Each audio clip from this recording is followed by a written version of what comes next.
Mr. McDonnell, welcome. Now, you'll have heard all of that. I'm just going to ask you very straightforwardly. Before we start, can I just pay tribute to Joe Cox's husband, Brendan? I thought that was extremely moving, but extremely courageous as well, what he's done. Thank you very much. Yeah. Can I ask you, we were talking about social care there. Yes. What is the Labour policy for funding social care? Right. Immediately, we've promised to put in £8 billion over the lifetime of Parliament to plug the gap that the Conservatives have created. Remember, part of this crisis isn't just about an ageing population. Excuse me, it's also about the 4.6 billion that's been cut by the Conservatives from social care since 2010. What we're suggesting is that we need to get back to the Dilnot proposals. Including a cap? Yes, let's be clear. What he recommended was a cap, which I agree, because that gives the certainty to people about how much they will pay. Secondly, and a cap of about how much? Well, if you remember, the recommendation that was coming out of David Cameron's was about 72,000 by 2020. And you'd stick with around that, would you? I think so, but the issue here is that it's the point you made about the lottery, what condition will you get. The reason some people are calling this, unfortunately, a dementia tax is because you don't know what condition you'll suffer from. And if it is a more serious one like dementia, and I tell you, I've been through this in my family, I know what it's like. What happens is that the burden falls upon you. Dilnot's proposals was also to have a threshold as well, so there'd be enough for your children to inherit if you had those assets. But he said this basic principle, which is the NHS principle, you pool the risk. And in that way, people are not left, as he said, on their own. Well, I gave Damien Green some examples. I'll give you an example as well. Let's think of a couple living in Burnley, a constituency which is marginal and being strongly fought over at the moment. And the average house there could be worth less than £100,000. And for people who need social care at home in Burnley, in a Labour heartland seat, this is great news. It means they will not have to pay a penny. It gives them the security. Okay. Funnily enough, my daughters live up near Burnley, and property prices are increasing there just as they are right the way around the country. I'm glad to hear it for Burnley. What we want to do is make sure, just like the NHS, there's a pooled risk so everybody is certain. You know, that concept of we're all in this together, I think is the right one to apply to health as well as it is to social care itself. In that way, that's why, let me just finish, Andrew, that's why we supported Dilnot, but we also supported a cross-party approach, because we've got to have something that's sustainable over generations. So that's why we've said to the Conservative Party, pull this now, let's go back to that cross-party approach that actually Andrew Dilnot was proposing. And I just feel we've all been let down as a result of what's come in this Tory manifesto. Let me ask about your own manifesto and some unanswered questions in your own manifesto. Okay. Are you going to end the freeze on welfare benefits? Right, what we're doing is we're putting £30 billion in over the lifetime of the Parliament into welfare. We're reforming the whole process, universal credits, and the implication of that will be, the impact of that will be basically the freeze. The impact of these proposals will make the freeze irrelevant because we'll reform the whole process. What I've said about when the freeze was introduced. I'm just interested that when I say, are you going to end the freeze on benefits, you can't simply say yes. Well, in effect, we will be doing as part of the overall reform package that we're putting forward, which includes the introduction of a real living wage as well, which includes the reform of universal credits and a whole range of other aspects, including scrapping the bedroom tax, sanctions, etc. What about child tax credits? Right. Are you going to restore child tax credits? What we're doing is an overall comprehensive reform. Look, I'm saying... You should be able to say yes. Well, you said you were going to swim through vomit to vote against this. I tell you, people know how strongly I feel on this, and Jeremy Corbyn. That's why I use that expression. That's why in my first budget, the reforms that we'll bring forward will make sure people are not just protected, but the system will be reformed to benefit them. If you're angry about it, you could reverse it. The Resolution Foundation, on which the Labour Party has rested quite heavily, says that 78% of Conservative cuts under your proposals will not be reversed. Okay. So I do not accept that. I think the proposals that we'll be putting forward on reform, as we've set out already, will ensure that, in effect, we will be addressing this issue of how we reverse the benefit freeze itself. I want to do it as part of an overall reform package and not just pick off one by one. The issue, look, I tell you, I feel so strongly on this, we will deliver this in the first budget.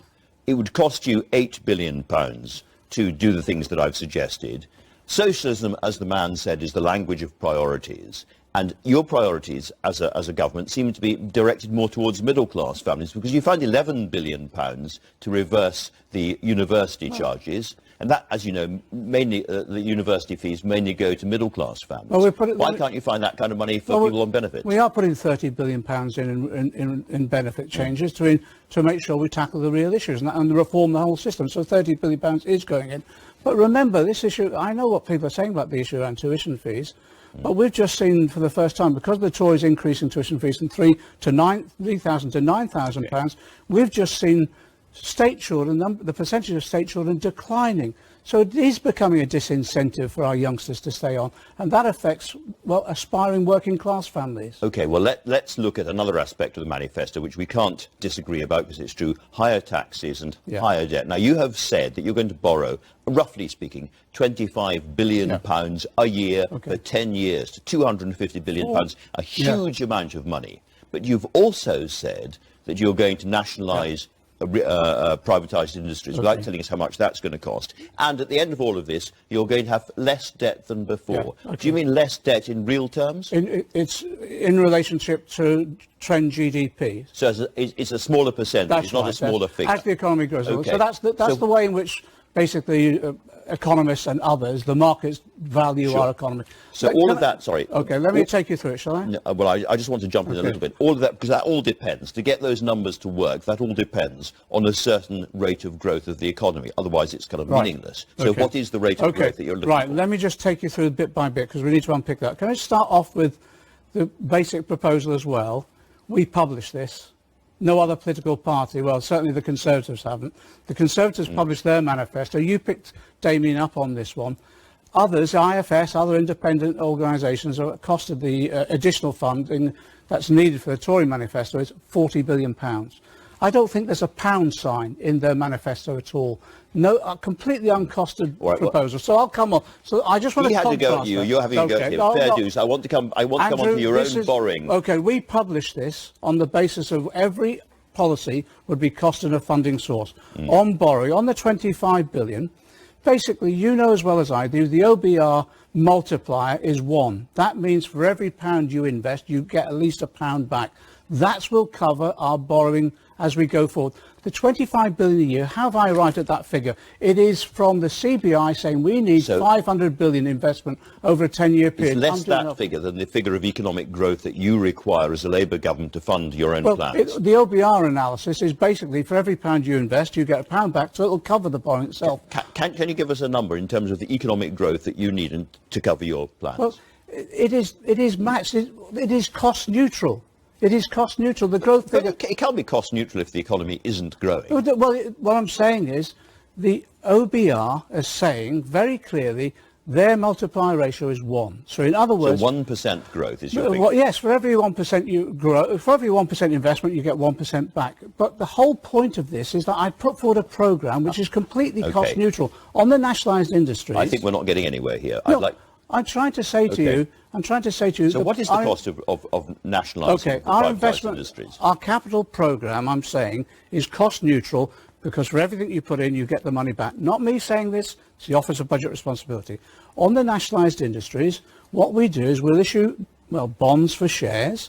That means we get an asset in return, and again, that becomes cost neutral. Right. In terms of any costs involved whatsoever, remember, for investment, etc., we'll be getting the income from those nationalised industries, and that will cover the ability to reduce charges on the customers, but at the same time that will cover any costs incurred of investment that we need. I just put it to you, this depends on economic growth. Yeah. And on the other side, apart from the top 5% that you're going for in terms of income tax and so forth, there's a whole raft of business taxes in there. Higher corporation tax, the so-called Robin Hood tax. And that goes straight into... A tax on companies who spend more than £330,000 on a salary. All of those things. Now, they may make sense individually. Yeah. But at a time when this country is on the edge of leaving the EU and lots of companies and lots of individuals are thinking, shall I stay in Britain or shall I go somewhere else? This could have the effect of driving away the very same people that you need in this country. Quite the reverse, because what we do in terms of our spending policies is exactly what businesses are asking for us for. Long-term, patient, stable investment. They're not asking you for higher corporation tax. No, but they're not. But suspect. actually what we are doing is giving them the opportunity to invest in this country alongside government. That's why we're setting up the National Investment Bank. And again, all of this is fully costed based upon the principles of actually what the others are. And can I just quote one? Very, very quickly. Okay, very quickly. We're out of time. Who told us now's the time to invest? Because interest rates are virtually near zero?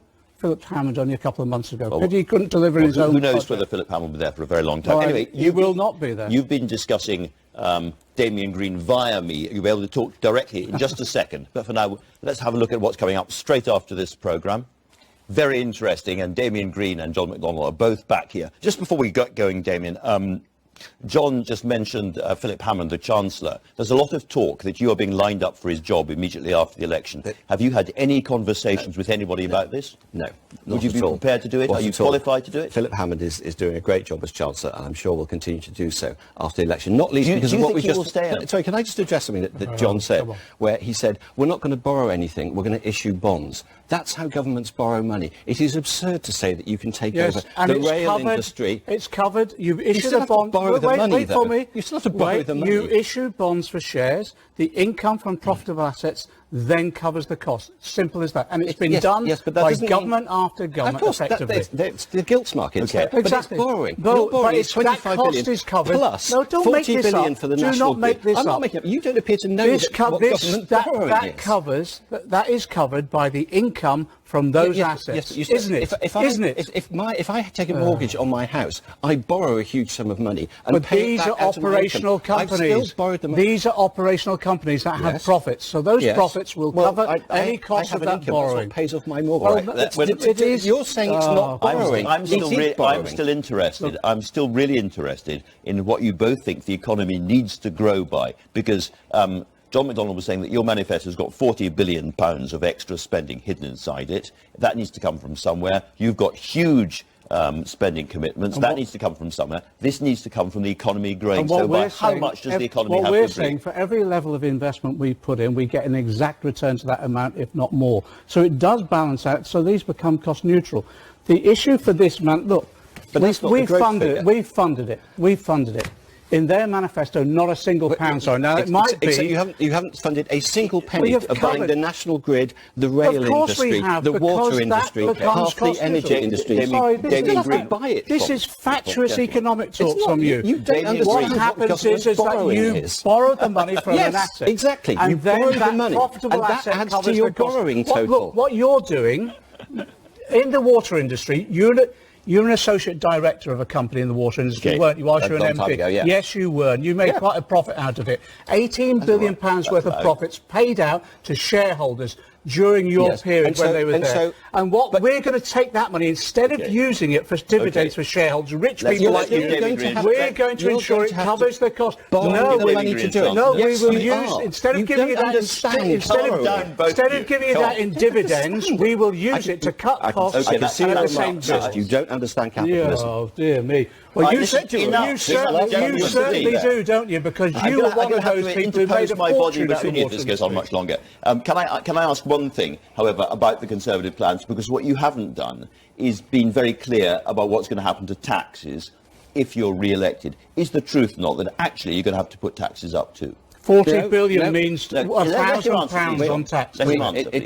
We will obviously tax judge taxes. We've said we're not going to increase VAT. 40 billion then? But we can fund a lot of things because the economy will grow faster under a Conservative government. Because we won't be clobbering business with the extra taxes. Business will keep growing even though you're going to tax the hell out of it. The three people still watching are about to turn off. We have run out of time, but thank you very much indeed.